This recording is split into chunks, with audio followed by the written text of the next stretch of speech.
दोस्तों नमस्कार। दोस्तों मैं बिमल शाही आप सभी लोगों का अपने चैनल में स्वागत करता हूं और उम्मीद करता हूं कि आप लोग सब लोग स्वस्थ होंगे एवं मस्त होंगे। सभी राष्ट्रवादियों और सनातनियों से ये निवेदन रहेगा कि आप लोग मेरे चैनल को सब्सक्राइब कर लीजिए और वीडियो को लाइक एवं शेयर भी कीजिए। दोस्तों हम लोग आज एक बार फिर से बात करने जा रहे हैं यूजीसी के इक्वलिटी लॉ के बारे में, जो उन्होंने एक्ट बनाया है 2026 में, उसके बारे में हम लोग बात करने जा रहे हैं। दोस्तों इस यूजीसी के इस बिल को लेकर काफी प्रोटेस्ट चल रहे हैं। भारत में जितने भी स्टेट हैं जहां पर सवर्ण विद्यार्थी हैं, चाहे जो सामान्य कैटेगरी के स्टूडेंट्स हैं, जो कॉलेज जाते हैं, यूनिवर्सिटीज जाते हैं, उनमें इस चीज को लेकर काफी रोष है और उनका प्रदर्शन जो है जगह जगह उनका प्रोटेस्ट चल रहा है। और अब ये तो प्रोटेस्ट जो है सीधा सीधी बीजेपी के खिलाफ जाता हुआ दिख रहा है। दोस्तों बीजेपी को खड़ा करने वाला जो कैटेगरी है वो है जनरल कैटेगरी ही है। उसमें ब्राह्मण, भूमिहार, राजपूत, बनिए, वैश्य, लाला, ये सारे कैटेगरी मिलकर ही बीजेपी को स्टैब्लिश किया था। बीजेपी ने इन कैटेगरी को स्टैब्लिश नहीं किया है। ये जो जनरल कैटेगरी वाले जो हैं, इन्होंने अपना जो पहचान है वो सदियों से बना के रखा था। आचार्य चाणक्य से लेकर अब तक हम लोग अपनी पहचान बना कर रखे हुए हैं और हम लोगों ने फिर बीजेपी को भी एक पहचान दिलाई है। लेकिन अब बीजेपी को लगता है कि वो दुनिया की सबसे बड़ी पार्टी बन गई है, तो लगता है कि उनका घमंड भी सातवें आसमान पर पहुंच गया है। उन्हें लगता है कि उन्हें कोई पराजित कर ही नहीं सकता है। लेकिन कहते हैं ना कि जब भस्मासुर का अंत आता है तो अपने ही सिर पर वो मतलब कि वार कर लेते हैं। तो कुछ ऐसा ही कांड भी बीजेपी ने किया है यूजीसी का जो है इक्वलिटी एक्ट को लाकर। दोस्तों मैं बिहार का एग्जाम्पल को लेकर चलना चाहूंगा। बिहार का जब विधानसभा चुनाव समाप्त हुए थे तो जितने भी सवर्ण लोग थे सब एक लिस्ट निकालते थे कि 243 में हमारी संख्या कितनी है। कोई लिखता था कि 37 राजपूत कैंडिडेट हैं, 30 भूमिहार कैंडिडेट हैं, इतने ब्राह्मण कैंडिडेट हैं, इतने लाला कैंडिडेट हैं, इतने बनिया कैंडिडेट हैं। मतलब सामान्य कैटेगरी के मिला जुलाकर 80-85 कैंडिडेट की लिस्ट बताई जाती थी। उन सभी लोगों से मैं पूछना चाहता हूं कि कितने विधायक आज आपके साथ इस प्रोटेस्ट में आपके साथ खड़े हैं। आप बताइए कि कितने एमपी जो जनरल कैटेगरी के हैं वो आज आपके साथ इस प्रोटेस्ट में खड़े हैं। मुझे नहीं लगता है कि एक भी एमपी हो या एमएलए हो इस पर जो सामान्य कैटेगरी के जो युवा हैं, जो इस चीज को लेकर प्रोटेस्ट कर रहे हैं, उनके साथ खड़ा दिखाई दे रहे हैं। कल ही मैंने एक बिहार के मुंगेर के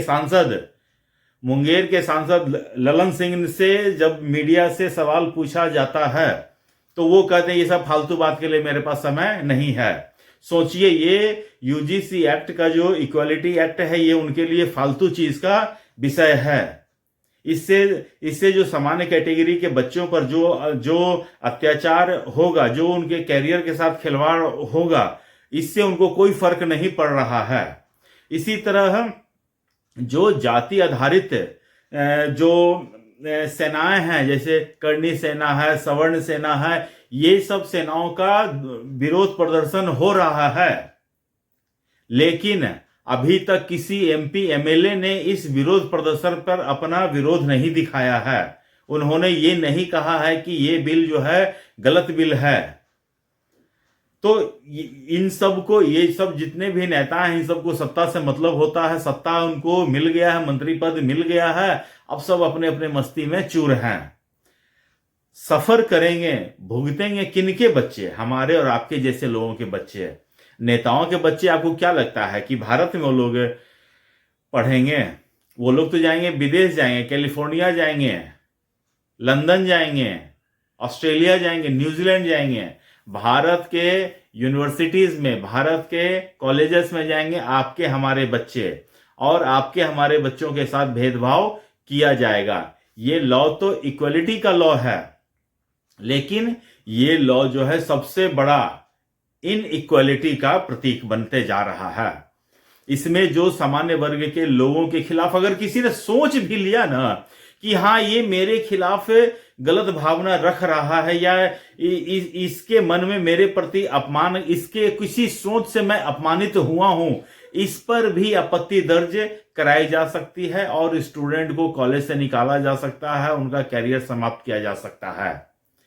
सामान्य वर्गों की तो सिर्फ इतना ही ना चिंता है कि किसी भी तरह का इस तरह का जो है भेदभाव जो सामान्य कैटेगरी के बच्चों के साथ हो सकता है कि झूठे मामले में फंसा दिया जाए, या किसी ऐसा मामला हो जाए जिससे उनका कैरियर खतरे में पड़ जाए, इन सब चीजों से उस मतलब कि इस एक्ट को बचाया जाए। लेकिन सरकार हो या यूजीसी हो, इनके कानों पर जू रेंग नहीं रहा है। तो अब बताइए हम सवर्ण जो हैं किसके भरोसे बैठे हैं? अगर बीजेपी के को ये लग रहा है कि अब हमारी जरूरत नहीं है, हमारी वोट की जरूरत उनको नहीं है, सिर्फ वो एसटी एससी और ओबीसी के वोट से वो सरकार बना लेंगे, तो हम तो कह रहे हैं सवर्ण इस चैलेंज को भी एक्सेप्ट करने को तैयार हैं, और आपको समय रहते इसका दिखा दिया जाएगा।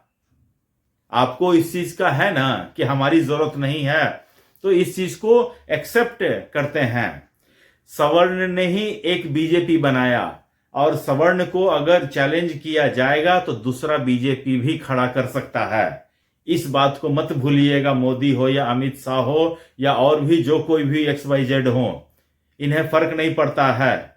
इन्हें सिर्फ भारत से प्यार है, नेताओं से सवर्णों को कोई खास प्यार नहीं है। ठीक है ना? तो मैं जितने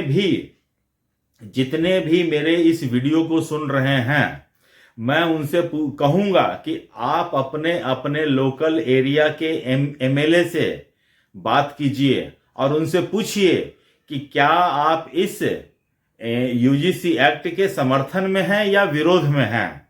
और अगर वो इस एक्ट के समर्थन में, इसके विरोध नहीं कर रहे हैं, तो आप उनसे कहिएगा will see you next time.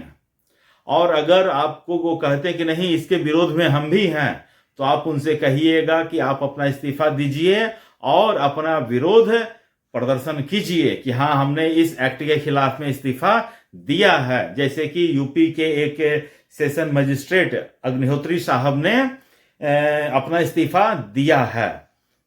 Bharat के अन्य लोगों को भी अपना इस्तीफा विरोध के रूप में देना पड़ेगा, चाहे वो MP हो, चाहे वो MLA हो, या फिर वो जिस किसी भी कॉन्स्टिट्यूशनल पोस्ट पर हैं, उनके इस्तीफे से अगर किसी के कान में जू रेंगती है तो उनका वो इस्तीफा देना पड़ेगा।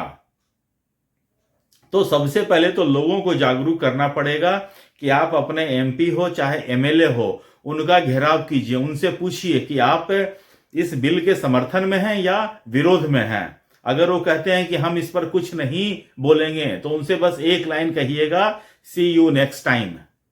आपको हम अगले समय में देख लेंगे, चुनाव के समय में देख लेंगे। और अगर वो कहते हैं कि नहीं इस बिल का हम भी विरोध करते हैं, तो उनसे इस्तीफा मांगिए, कहिए कि आप इस्तीफा दीजिए, ताकि लोगों को ये चीज समझ में आए कि सवर्ण कैटेगरी, सामान्य वर्ग के लोगों में इसका रोष है, इसका प्रतिरोध है, अब भारी मात्रा में हो रहा है। सिर्फ स्टूडेंट्स के विद्रोह करने से कुछ नहीं हो सकता है, ऊंचे लेवल पर इसका विरोध होना बहुत जरूरी है। अब कैसे मैं आप लोगों को बताऊं कि ये बिल कितना खतरनाक है। आप लोग का बच्चों का, हमारे बच्चों का जीवन इससे बर्बाद हो सकता है। अगर आप सोचते हैं कि आपके बच्चे कभी स्कूल में, कॉलेज में पढ़ने जाएंगे, तब की बात मैं कह रहा हूं। ये बिल बहुत ही खतरनाक है।